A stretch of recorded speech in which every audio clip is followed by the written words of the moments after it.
Hi everybody and welcome to the British and Irish Lions tour, SA Rugby, sponsored by Betway. I've got Scott Gibbs with me to have a look at the game tomorrow between the Lions and the Sharks, and Mark Keohane. Scott, completely different team running out tomorrow. For a punter, it's a bit of a nightmare to try and find any sort of form and guide. Yeah, for sure. And you know, listen, the opening three games for the Lions will see a different complexion. I mean, the energy and the tempo will certainly be there.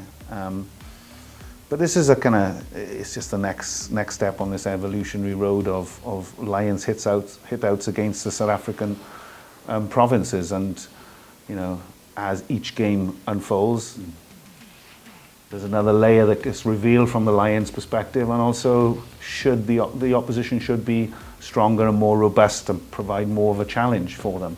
So this is an interesting and a very exciting footprint as a Lions team. So this team would have been picked before, wouldn't be picked in mind with playing the Sharks, I think. No, I think if you look, you know, maybe 10 days ago they would have sat down. Where is everybody physically, mentally? Who's had game time over the last 2 weeks?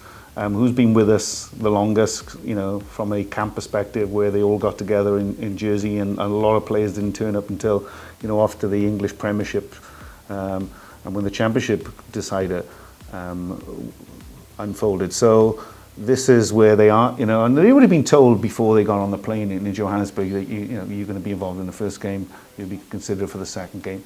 And you may not be playing open for consideration until the third game. It's not because of personal choices. It's just where everybody is in their own kind of etymology of where they've come from in the last 14 days or so. So this is a very exciting prospect for the Lions up against the Sharks. So what do you make of the Lions team that's been selected? Well, I guess let's go to back three. I mean, we got Liam Williams, who obviously is going to provide stern competition for that test starter spot up against Stuart Hogg. Anthony Watson, you know, we mentioned he's had a turf toe injury that required some corticosteroids. So, you know, that may not be a concern for him, but obviously on fast and hard grounds, and his ability as the most agile player we've seen in the Northern Hemisphere to create chaos, you know, from a counter-attacking perspective, and actually stop people in their tracks, very much like Colby, because he's got a wicked step and evasion, is a great opportunity for us to see where we are on the perimeter. We saw a great performance by Josh Adams on the weekend, scoring 4 tries. Anthony Watson obviously going to want to put his peg in the ground, as will Duan van der Merwe. So, and I think maybe from his perspective, there's something more special because he's returning to his homeland, and it's his first. You know, it'll be his second out in the Lions jersey, and he did so well in Murrayfield against Japan. So the back three, I expect to, you know, you expect them to, one, counter-attack, be very, very tight in a defensive perspective, but also, you know, the bar's been set by Adams now. We've got to be creating opportunities, we've got to be finishing in the wide channels, and there's got to be a high level of production. We move on to centre, Elliot Daly, as we knew once that kind of selection was made that he would be one of those players that would be floating and would have some game time at outside centre. He teams up with Bundyaki. I don't see that for one instance being a consideration for any test 12-13, but certainly in the balance of this back row works well. And then you have Gareth Davis and Dan Biggar at halfbacks.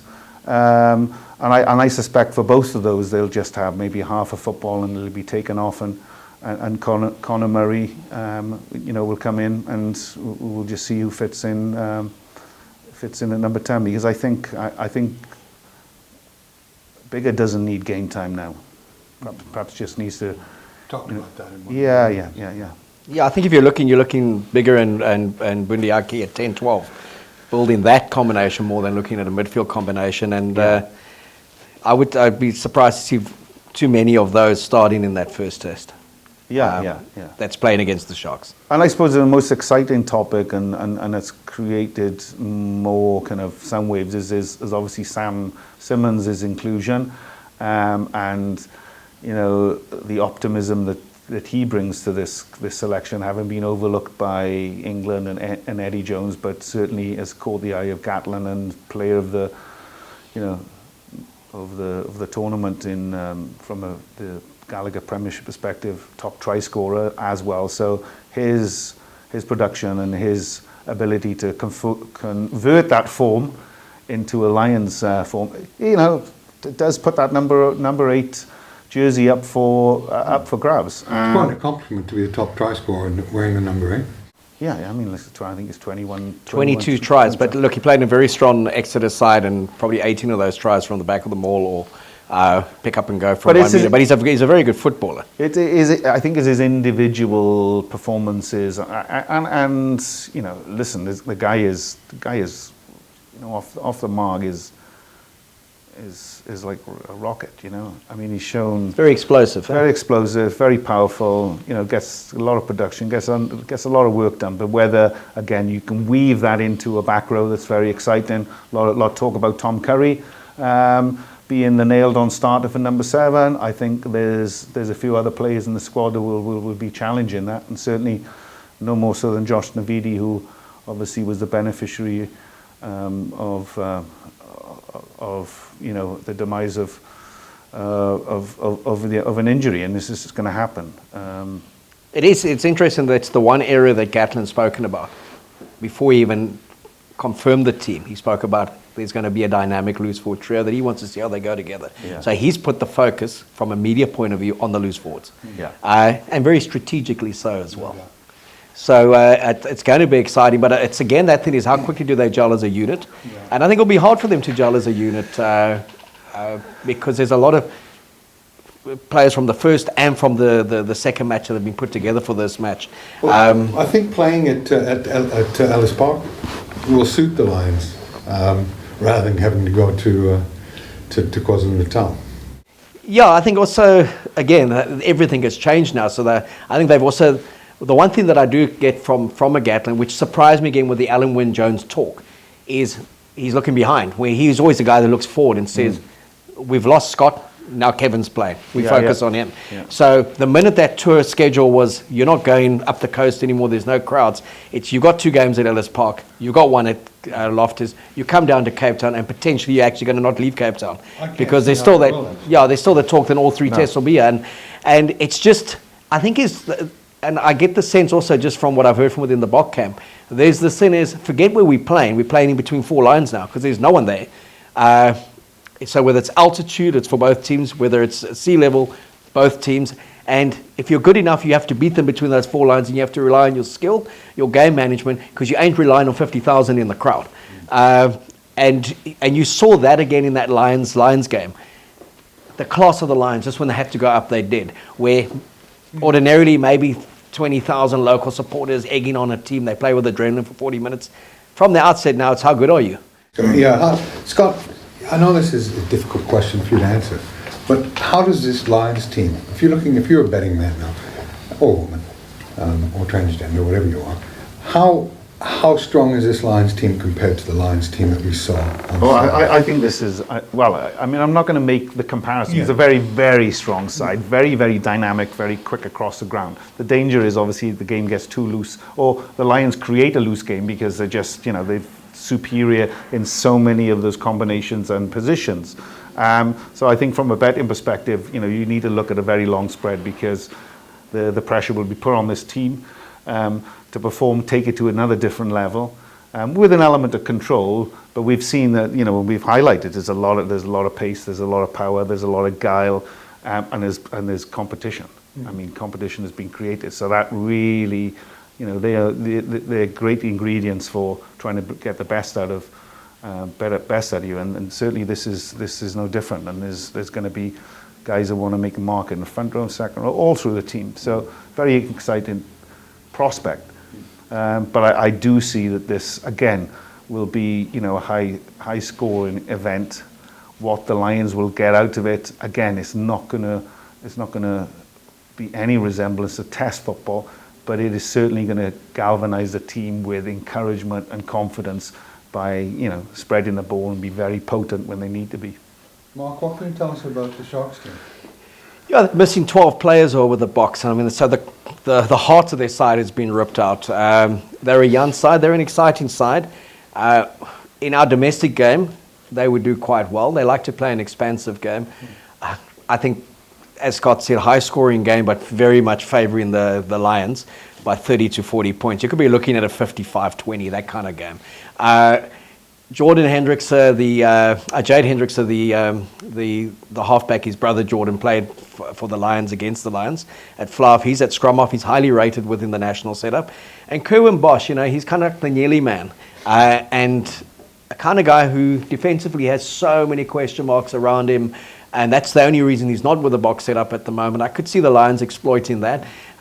You get a guy like Marius Lowe in the midfield, a converted flank. He's the kind of guy that come out of this game and actually people say, who the hell is he? He gets a contract overseas because he could really get stuck in and enjoy himself.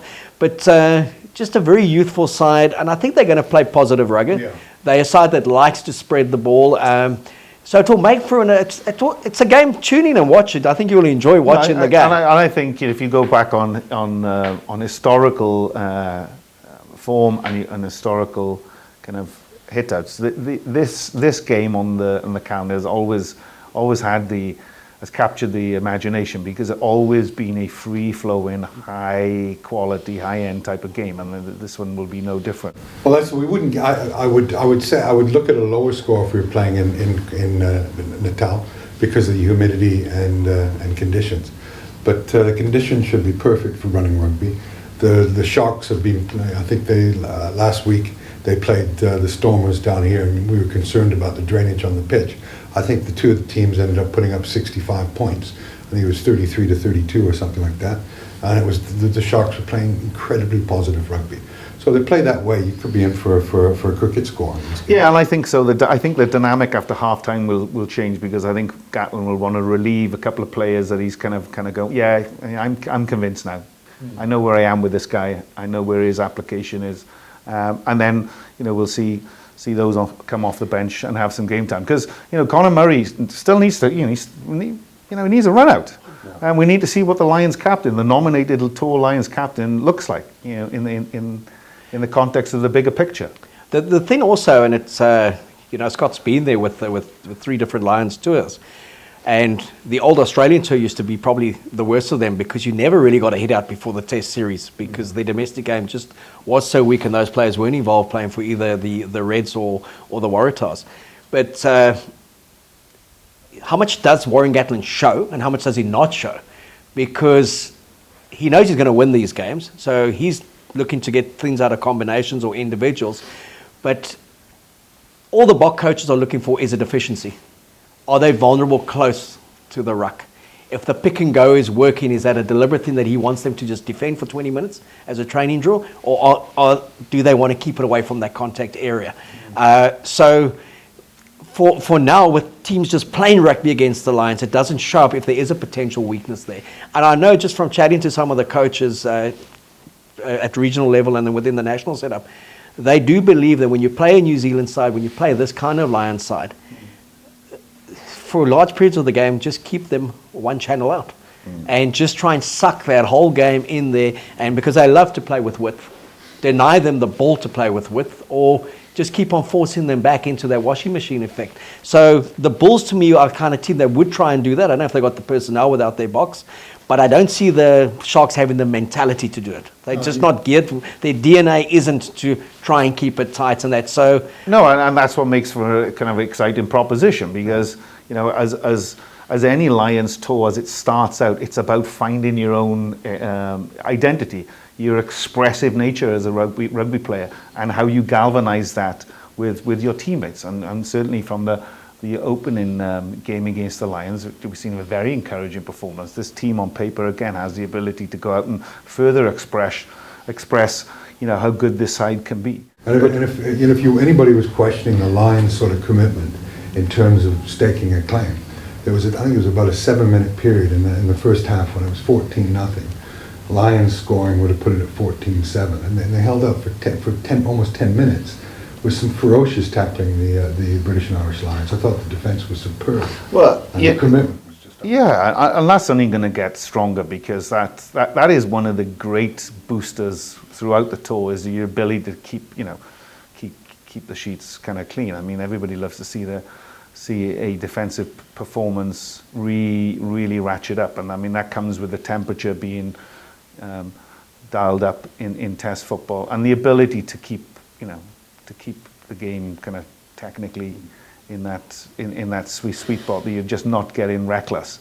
But I think the fact is that we saw a very strong, dominant defensive orientation from the Lions in the middle 30, because that's where they can't leak. There can't be weaknesses there. You have to demonstrate that is cut and dry, because the Lions will have confidence that they have enough space and enough kind of defensive capabilities out wide to push them out wide, to get the ball out there, and then we have the ability to get our loose forwards out there quicker maybe than the bigger South African guys, just to disrupt the quality of ball. I found it was that last 10 minutes against Japan where you refused to send back someone, so they played 14 on 15, and they kind of just wanted to defend and kind of just test their shape and their structure and their discipline. And 21-0, it was boom, 21-0. And that could have been an 80-point game. It was as if there was an instruction to let them have the ball. Let's see what they've got. And then the moment they did score 15 minutes of sustained pressure, the Lions went back and scored within a minute, 28-7, to kind of just restore that balance. And it was as if he was just conducting it from the stands to say, this is what I want to get out of it. And then afterwards, his comment that we had to adjust our game because we actually expected a little bit more physicality, a bit more tempo, a bit more intensity from them, and they're obviously a young side. He was polite about it. What he was saying was, we actually expected a war, we never got one, and so I had to give my own war to the players. Like, now it's like a defensive drill. Now you don't have the ball. Like you say, Mark, we haven't had access because we haven't had the ability to go and watch a practice and kind of get a feel for everything. So we don't know if there is literally a defensive core where we say, listen, happy with the performance. Now let's get our shape together. Let's get our patterns in line, and see where we can attack and tackle in 2s and 3s and all that, just so we feel a little bit more comfortable, because clearly that's going to be a big element of the Test series. Yeah. Because every time there was a score that came back from the Lions or the potential, the British and Irish Lions just took it up another level. Yeah, they always seemed like they had and every time that ball went somewhere into the midfield, you thought try time. The angles they were running, the kind of width that they created, the home Lions looked clueless. Yeah, and in fairness to the British and Irish Lions, their footballing skills were magnificent in taking the flat ball pace. They weren't knocking it on. I mean, they looked potent when they got the ball. And let's look at this game, and I know it's hard to look at this game and give any sort of perfect prediction. But if you had to give a score, Scott, give us a score. Yeah, I think I'm gonna again. If the weather at Johannesburg is clear and the conditions are conducive, I see this being another maybe 55-15, 55-20 type of scenario. Disruptive because I think there'll be heavy second half changes from the Lions just to get everybody in the 23, some proper game time. I'm going 30 points as well, conservatively 30 to the British and Irish Lions. Give us a score. 55-20. Oh, no, that's the same as me then. That's 35 points. Yeah. 55-20. 55-20. Well, 35 points to the British and Irish Lions. Yeah, I mean, it's tough. I would have to say 50-20. I mean... Well, we're all saying the same thing, so why do we can't say the same thing? But listen, I tell you what... We can. Have you seen the team lineups? Yeah. Let's look again. Let's look at it like this. There's... The ability to score tries is not going to be doubted from anyone's perspective. Is that it's clearly a very, very slick international side here. But is it their ability now to start tidying up their defence and stop leaking tries? Given the dysfunction of these kind of early games, because everyone wants to express themselves, but also there's no greater expressions when you get that donut. Is that when you can keep a side out. Yeah. But I still think that the Sharks obviously have the ability and individual brilliance to cause them some problems. But I think that's what Gatland will take more out of is a far more polished defensive set, over the 80, rather than our ability to score tries, because clearly there's too much talent for them not to to score. As you said, it's a punter's nightmare because 20 minutes from the end, he may say, "No tries, boys. I just want to see 60 tackles, mate." Yeah. You're like, "Oh, my points differential is gone." Well, I think from what I can glean from what we're saying is that maybe in the first half more points being scored than in the second half because of the disruption to the lines that are coming onto the field. That might be the bet to make. Yeah. Listen, I think it's. Or combined points tally. Yeah. It's normally a safe one. There's no complacency. And one thing Gatland demands is that there's no complacency. So the fact is they want to start. They want to go through the gears. They want to get to an optimum position at half time. Clean bill of health, change of personnel, and then take it to another level. Yeah. That's what he's wanting to do. And then once that game's over, he's going to say, "Listen, yeah, I'm kind of mildly satisfied, but what I expect on Saturday is another level of performance because this is simply not good enough. Because we're all setting the standard. We're all accepting that we need to keep moving the chains forward. The rhythm and momentum is key." What I would say from what you said earlier about Finn Russell, the tour's nature and the shortened, it's an 8-match tour, there's always potential of postponements or cancellations. It doesn't allow for you to have an indifferent game. You have one poorish game, you may not get another crack at it up until that first test selection. So I think that's what those players will be looking at. Yes, playing to instructions, and so if they don't have the ball for 20 minutes by instruction, it's make your tackles, keep your shape. Yeah. But you can't just go through the motions and say, "I'll pick it up next week." You don't get next week. No, and they didn't. No one went through the motions on the British and Irish. And neither against Japan. Yeah. Anyway, there you have it, folks. Guaranteed winner from Mark and Scott. Enjoy the game tomorrow night. Thanks, guys.